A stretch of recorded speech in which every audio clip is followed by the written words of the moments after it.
Olá pessoal, sejam bem-vindos ao meu canal Resenhas com PH. Eu sou o Rafael PH e a análise de hoje é O Último Ancestral do Ale Santos, também conhecido como Savage Fiction no Twitter e tudo mais.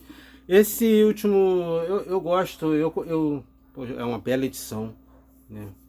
Uma bela edição da HarperCollins. Esse filme eu li há um certo tempo, esse livro eu li há um certo tempo, e eu queria resenhar ele porque eu não sei se tem resenha suficiente.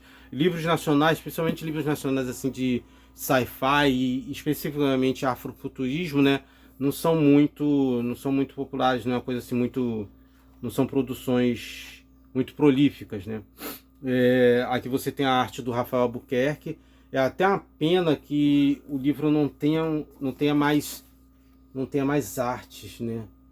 Eu sei que o Ale Santos está fazendo vários projetos.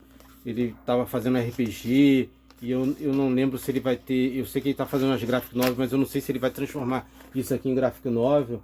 Mas fica a expectativa que isso aqui se transforme, né, em uma animação, um live action ou uma graphic novel, algo do gênero. Isso aqui é muito interessante. Assim, eu gosto quando eu gosto de vários gêneros, mas eu gosto quando escritores, quadrinhos, as mídias, elas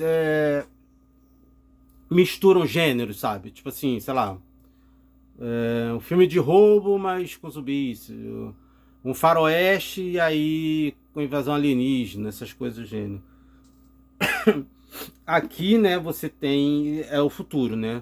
Você tem essa, você viu aqui pelo mapa, você tem uma periferia, né? E o que acontece? É o futuro, mas é aquele futuro, como se fosse um futuro ancestral, ou seja, está no futuro, tem todas as inteligências artificiais, robôs, motos voadoras e tudo mais, mas aí tem esses personagens que têm acesso a conexões a sabedorias ancestrais. Então tem até uma mistura de magia e tecnologia, né? Então você tem o distrito de Nagashi, que é um futuro ultra tecnológico. E aí dentro de Nagashi você tem seu Bambo, que é a favela, que é onde a comunidade negra quase toda foi, né, exilada por causa desses Saiyans, que são híbridos de homens e máquinas, tomaram o poder. Então você tem esses ciborgues, né, você tem essa segregação. E aí você tem esse garoto que é o Elia, que é um garoto que, né, é um moleque da quebrada, um moleque da comunidade, e aí ele é como se fosse o nosso clássico escolhido, ele descobre, ele tem acesso, e descobre que ele de repente ele é um descendente dessas divindades, e aí tem toda essa coisa, dessa mistura desse conceito de ciência e de magia, né? Que tanto os vilões conseguem se materializar de maneira tecnológica, né? Mas refletindo poderes ou situações ancestrais, né? A edição é muito boa, né? Com as páginas coloridas, os capítulos são todos feitos assim. Eu gostei da leitura. Eu achei assim. Eu vou começar assim com a crítica, né? É engraçado que a gente é muito mais severo na crítica que os nossos, né? A gente passa muito mais pano para conteúdo de fora, né, do que pra gente. A gente exige muito mais de nós mesmos. Mas assim, eu preciso falar que alguns diálogos, a voz dos personagens, em alguns momentos, alguns personagens a voz não soava tão natural, né? Algumas coisas que um dos personagens falava pro outro não soava como se fosse um diálogo tão que aconteceria daquela maneira, sabe? Então, assim, às vezes eu tava lendo e eu ficava me incomodando um pouco com isso, assim. Mas é a única coisa que eu teria para dizer é que de repente assim não era natural alguma das conversas, alguns dos diálogos, mas a trama em si é muito interessante. Apesar da trama, a trama ter aquela pegada de O Escolhido, né? Tipo assim, ela tem muitas reviravoltas que fogem do clichê. Fogem do clichê de tipo assim, quem vai trair, né? Ou quem vai ser o salvador, a salvadora. Às vezes a pessoa que você acha que vai ser, esse pessoa vai salvar, vai ser o herói, ela falha, e aí um personagem secundário que acaba ajudando, né? Às vezes você acha que tipo assim, pô, vamos fazer um negócio aqui e vai dar certo, dá errado. Então o livro, ele, apesar de ter, né, ter essa estrutura que é a estrutura que você quer, né, que todo mundo hoje em dia já conhece, que é a jornada do herói. O personagem está no mundo ordinário, e aí ele recebe o chamado aventura, aí ele vai para o mundo fantástico, ele recusa, e depois ele é obrigado a ir na jornada, ele treina, ele conhece amigos, ele faz aliados, faz inimigos, aí ele é traído, tem a reviravolta, depois ele perde o primeiro confronto, aí ele desenvolve um novo poder, e aí ele vai para o segundo confronto. Um filme do Van Damme, quantos filmes de Van Damme, quer dizer, vocês... Mas assim, os filmes do Van Damme na década de 80, 90 era basicamente isso. O Van Damme ia, aí ele apanhava. E aí quando ele já tava lá, tinha parado pra caramba, que ele levantava e tinha um flashback, algum personagem falando You can do it, você consegue. E aí ele ia e dava abria aquele espacato lá, aquela giratória, e vencia, sabe? Depois de ter apanhado pra caramba. Então é uma coisa clássica de personagem que, né, essa coisa do personagem vai, perde, depois no final ganha. Então não é que, entendeu? Não tem como fugir disso. E ainda assim ele tenta fugir, porque ele coloca coisas no meio do caminho muito interessante, e assim, e ele fala muito,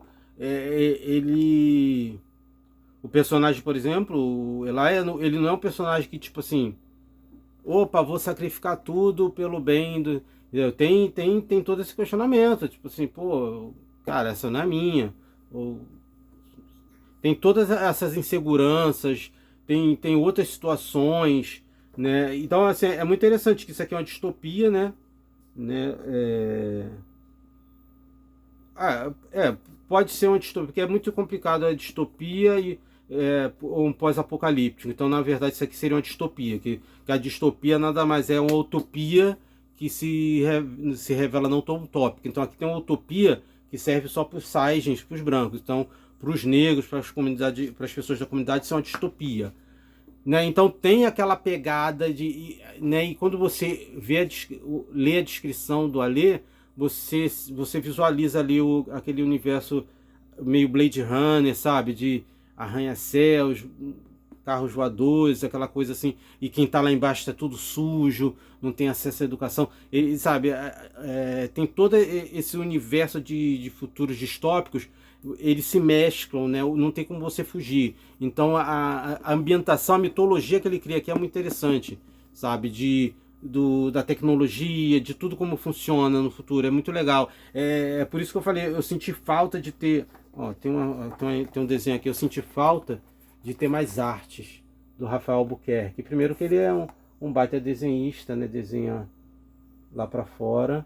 E porque eu acho que realmente, assim, eu sei que eu gosto muito de livros com ilustrações, porque, especialmente as ilustrações pontuais, porque geralmente eu visualizo, né? Tipo assim, eu sou muito visual, então quando eu tô lendo, eu começo a visualizar, sei lá, se ele fala de um ser, ou ele descreve um local, um maquinário, eu visualizo na minha cabeça como seria aquele maquinário. Mas eu acho que aqui ele descreve e cria coisas tão interessantes que seria legal ter uma graphic novel. Eu espero que isso faça sucesso e que ganhe outras mídias, né? Quem sabe ter um filme afrofuturista aí para brasileiro, né? Pra gente não depender só de Pantera Negra, né? Que nem é tão, né? Nem é tão nosso assim.